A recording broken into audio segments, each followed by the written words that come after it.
32 years old. I've got twins. They'll be 2 this August. I've got, if you took cancer out of the equation, the best life. I still feel like it's the best life even with cancer. I'm a very happy person with a lot of life to live. And I just want to get back to this life that I really love living. I just want to, move on here. By early 2009, I was biking a lot. Afterwards, I started experiencing some pretty significant pain. Like I'd wake up in the middle of the night in like a pool of sweat, like I just broke a really high fever, and all of a sudden flash in the back of my head is like, oh my God, this is cancer. And it turned out it came back. If the initial news of a first diagnosis is tough, the first recurrence was like terrifying. And basically I've been chasing cancer ever since.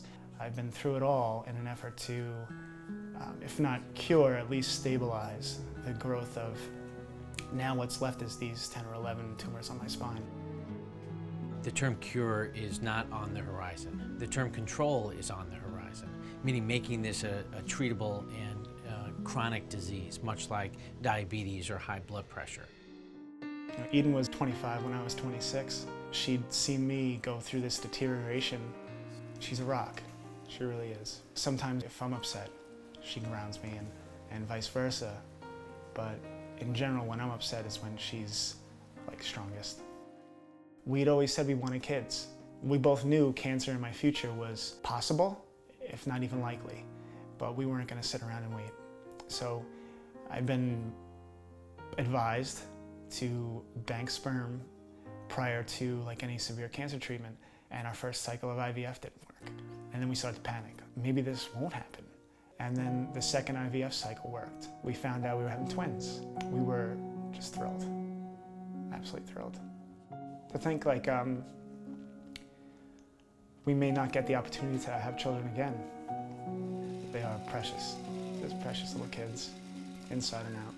These little boys now, they go pee-pee on the potty.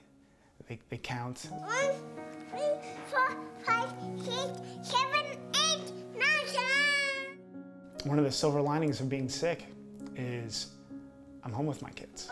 I'm with my children. Those 2 buttons. The NCI budget, the National Cancer Institute, is going to have their budget reduced by $200 million this year. So these are very, very troubling signs. No one is to blame. It is reality. The only way for us to make advances is to get more money. There are ideas called venture philanthropy, and foundations like Voices are extremely important to help bridge the gap of providing financial resources to physicians and scientists to help us battle these cancers. I feel like the next thing could potentially be a huge breakthrough. I want to be around for my family. I just can't imagine like what this world would be without me. Like at least my little world.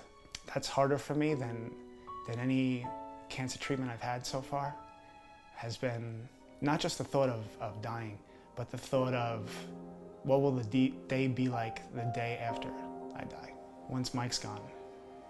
How's everybody's life that was close to Mike? How is that impacted? And that's definitely the hardest.